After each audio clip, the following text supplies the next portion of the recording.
Hey guys, welcome back to my channel. My name's Anna and I'm a random stranger on the internet talking to you about beauty. Today we are doing my May empties. Now, I apologize up front. I know this is mid-June and we're super late, but I was on vacation from the end of May through the early part of June, and so now I'm just finally getting to filming my empties. Not a ton this month, but I think a decent amount, and you guys will get to know what I loved, what I didn't love, and what all I would repurchase. All right, let's get into it. Okay, so I mostly have like face, body this month and a little bit of makeup, but I was still, you know, anytime you use anything up, you're like, yes, I used it up. So let's just get into everything I used, okay? First thing up, this is by, I don't know if you guys can zoom in on it here. This is a Bath & Body Works Pure Bubble Bath. Okay, so this is not one of their body wash bubble baths. This was the Moonstone, and I wish you could have seen it because it was this beautiful, like, iridescent body wash, and then when you used it up in the bath, like the bubbles, I mean, bubbles are always iridescent, but it was particularly so. The scent was nothing particularly noticeable, kind of herbaceous, slightly floral, but it was good.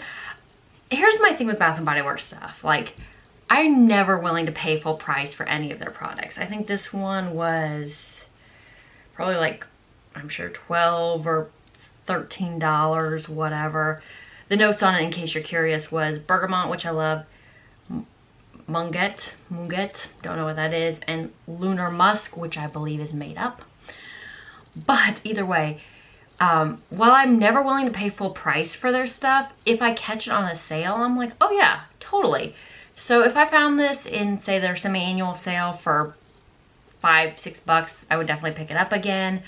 Otherwise, it's just a normal bubble bath like any other bubble bath. All right. I finished up this. This is the John Frieda Frizz Ease Dream Curl Shampoo. I'm trying to work through my backlog of shampoos that are not Curly Girl compliant. So this is one that I had that had like 3 uses left. I just go through shampoos so slowly. I feel like this was a good shampoo. The matching conditioner was excellent, but I used that up ages ago. If you are looking for a shampoo that's just good for curly hair but not Curly Girl compliant, this is not a bad one, and it's available in the drugstore. But since I'm going the Curly Girl compliant way, not so much for me anymore. All right, all done. Last hair product, it looks like. This is the, sorry, my camera hates me today. This is the Orbe Dry Texturizing Spray. I feel like I'm real fuzzy. That's what I feel like. I feel like this is great for straight-haired girls, but as a curly-headed girl, not that you can tell today, maybe I didn't use it correctly. Like, I kind of used it where I would have normally used a dry shampoo. But for my particular hair, this did not work, and my curly hair does not need any more texture. That is not something I need as a curly-headed woman. So I'm just not the target audience for that product, so I feel like I can't give a great review on it in general. All right, so this was the month that I randomly finished up so many hand lotions. Like, out of nowhere, all my hand lotions in my various bags and in my dresser, done. We're done. All of them are done. So you think I'm kidding, but no, look, like, I finished 3 of them up. They were all from L'Occitane. This one is like a rose scented one, and then just the regular dry skin formula, and then the almond one. I love L'Occitane's hand creams, all of them.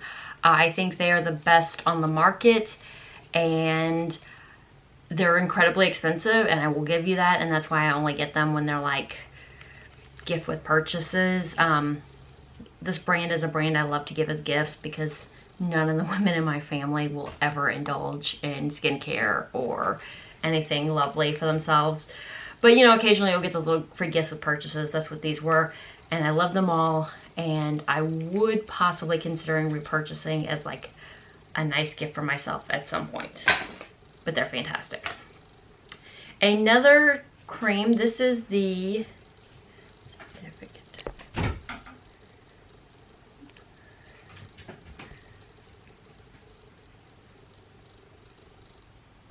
Alright, this is the Dr. Jart Tiger Grass Cream. This is so, I think there's, yeah, there was just like a hair left in there. This is so thick, like thick. I know I used a bunch of this in Germany when we were traveling there last winter, and then I just found it and I was like, I have like 3 uses left, let's just finish this up. It is an incredibly moisturizing formula if you have very dry skin. For regular people, even me as dry skin, I don't think I need this intense of a hydrating formula very often. But with my dry skin, being in my 30s, and traveling in a very cold climate, this was excellent, and I do recommend it for that. All right. This came in my Ipsy bag. This was a bubble tea, lemongrass, and green tea stimulating body lotion. It's supposed to be infused with tea essential oils. I don't know what that means.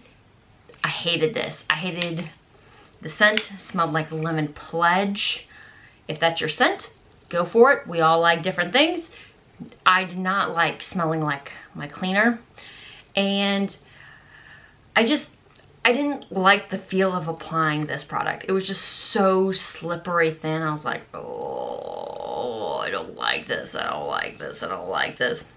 No, it did moisturize. It did do a good job. Like the next day after I would wake up, I was like, oh, my skin feels okay. But particularly for me, I didn't like the scent and I didn't like the application. Even if I like the effects, lots of lotions make me feel like my skin feels good the next day. So I would not seek that brand out again.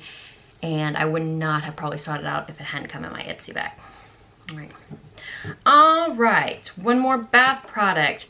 Another Bath & Body Works product.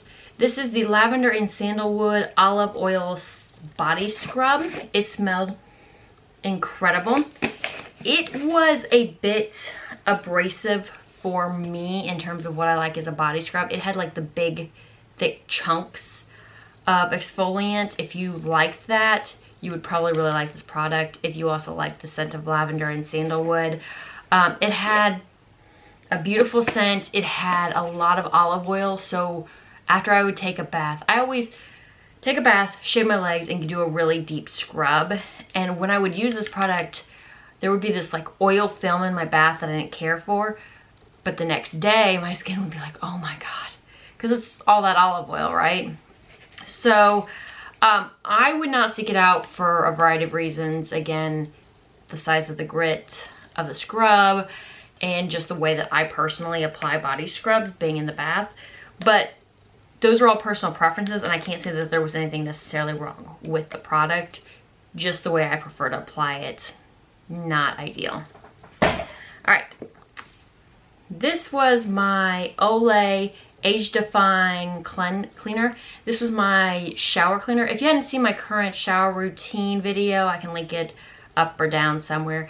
But this was my shower cleanser. It is perfectly fine. It's got that classic Olay scent. I love that it has a pump. Ooh, has a pump. Now this is not one of those pumps that's going to get every drop out. This is one of those pumps that like you start with the pump, and then when the pump runs out, you put it up in the shower like this, and then you're like tapping it out into your hands. It's just how this pump works.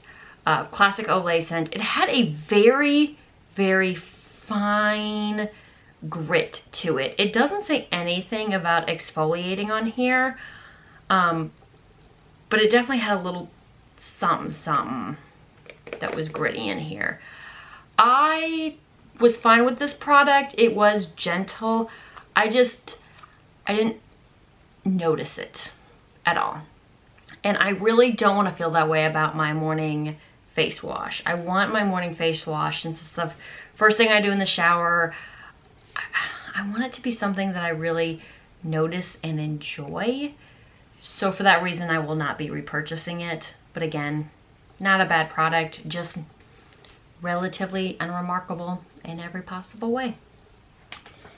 All right, what else we got here? Speaking of face wash, this is the First Aid Beauty Ultra Repair Cream. I had one of these in my first Empties video that I ever did. I finish one about every 6 months. I always have one on hand. I love them, I love them, I love them. Will keep repurchasing. It's just a lightweight, perfect morning moisturizer. So, currently using one. Look for one of these in my December or January video. Rinse, wash, repeat. Will continue to keep using these. However, one more item out of my project pan. All right, this was the Makeup Forever HD Ultra Skin Repair Boost. It was a sample size, just a little oil that you put into your skin. I noticed no benefits from this, no negatives, but no benefits. And so for that reason, I would not consider getting a large size if it came up. All right, another sample. This was the Clinique, what was this? It was their Take Off the Day Cleansing Balm. I got about 3 uses out of the sample size. I actually really liked it.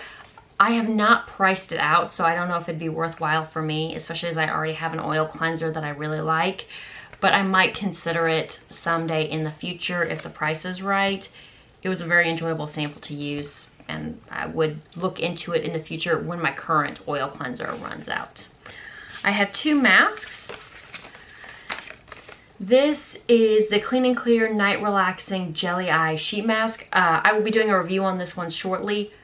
Freaking love it as a spoiler, but look for a review on that one. The other one I already have a review up. This is the BioRace Intense Hydrating Spirulina Mask. It also came in an Ipsy bag. I love these.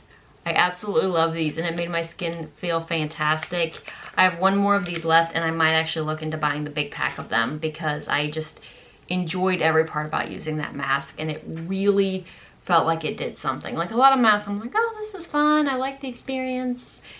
But it actually felt like it did something for my skin the next day. I woke up feeling really great about my skin. So, we definitely consider that. All right, let's get to the best part about Empties, and that is some makeup empties. First of all, I'm just gonna knock out 2 little scents. I had finished 2 samplers. The first one was the Erin Aegea Blossom. I very much enjoyed that. And then the Replica Music Festival, which I actually really like the Replica Music Festival more than I thought, especially since one of the keynotes was cannabis, and I was like, so weed. Like, and it did have a scent of that. Like, it was like vanilla and weed, and it sounds weird, but I was kind of drawn to it. This other one was very just floral and blossoming. I really enjoy a lot of the idea of Erin's scents. I really like the notes of them. They just don't last on my skin at all. Like, they just don't last at all. And it's really hard for me to consider investing in a perfume, especially at their price point, when they don't last. So, I don't know. I love using their samples. The scent's beautiful. I just don't last, man. All right. In traditional makeup products, I used up the Too Faced RX Hangover sample. Like, it's a primer sample. It was fine. It was nothing noticeable for me that it would make me seek this out. I also used up my regular. This is the Milani Prime Perfection Face Primer. I loved this product. I really, really loved it. However, it is the same price point as most drugstore foundations, but it only has 0.68 fluid ounces. So I blew through this thing in like a month and a half, and I'm just like, oh, why don't you have more product? It's huge, right? Same size as a regular primer bottle, but it doesn't last that long. So I'm probably gonna repurchase it because I really do love it, but I'm gonna be actively seeking something else just because I feel like they're ripping me off and I'm not getting my I feel like there's got to be something else out there that does what this does, but at a more reasonable price point, because every month and a half just seems like a lot of product use for me personally. All right, finally finished up that Tarte Amazonian Clay 12-Hour Full Coverage Foundation. I do have a video on this. I in it basically say that I love filming in this. It looks beautiful, but it doesn't last 12 hours, and therefore I can't wear it to work, and so it is no good for me on that front. Finished up a Tarte Smooth Operator Powder. I did not care for this at all. I didn't think there was anything special. I mean, like you can tell, I took out the stopper, everything. I didn't think there was anything spectacular about this foundation, or this powder, and for that reason, not going to be on my radar for something that I would consider repurchasing. I finished up a deluxe mascara sample size. This is the Kiko London Lash Alert Mascara Wake Up and Go. I loved this. I just worshipped. It's got a curved wand. I felt like it made my eyelashes just look incredible. And if I ever get through my million hoard of mascara samples, this might become my go-to high-end. I absolutely loved the way it like lifted and gave volume and length. I just felt like when I used this, my lashes looked great. And I love the tube because I felt like it lasted a lot longer than a traditional tube. Like after where a traditional tube would get, I would just like squeeze it around and wiggle the wand around, like, you know, squeeze, wiggle, and more product would come off. So I got a good amount of use out of this sample, which makes me excited about the possibility with a full-size product, because then you can like really squish the product around and you're like, yes, more product. All right, I finished up the Anastasia Beverly Hills Clear Brow Gel. I really enjoyed this. I did not realize how much I enjoyed this until I got the e.l.f. one and realized how much better the Anastasia one was. Like, I like doing my eyelashes, or not eyelashes, my eyebrows, and then setting it with a clear gel. And this one has been the best one that I have found so far. It is too expensive for me to consider buying the full size, but I am going to keep hunting for something that matches up with this. I also really like that after all the use, this is not terribly dirty. Whereas by comparison, my e.l.f. one, after like 2 days use, I'm like, oh, that's real gross, real gross. So I basically want to find a drugstore one that does what this one does. And if I don't find it, I'll have to figure out a new plan. All right, and then the only full-size makeup item I used up this month, well, I guess I used this one. So the second full-size makeup item was the Rimmel Exaggerate in 070 Enchantment. That is, I mean, I don't know if you can see that, but I can't get another anything out of this. Like, I think you can get a sample of the color, but like it is flat. It is flattened hub. It was this color right here, and it actually went really well with the Kat Von D lipstick that I'm currently panning in my project pan. So I would use this as the lip liner and then do it over that. So it's like an unintentional pan to go along with my project pan. So I was really excited about it. I am not impressed with the formula of the Rimmel lip liners. I prefer mine to be a twist up. Like, I like the twist up formula better. But this one broke a lot. Like, you wouldn't even have to twist it up that far, and pieces kept breaking off. And I was just like, what is this? Why are you doing that? So for that reason, I wasn't impressed. I much prefer like the Jordana one over the Rimmel one. But I haven't tried a lot of other drugstore lip liner, twist up lip liner formulas to be able to compare any other besides those two. However, it's all done, used up. Will not be considering repurchasing, even though the color was absolutely lovely. All right, guys, that rounds up my empties for the month. Thank you so much for hanging out with me. Go out into the world, be fabulous, be you. Bye.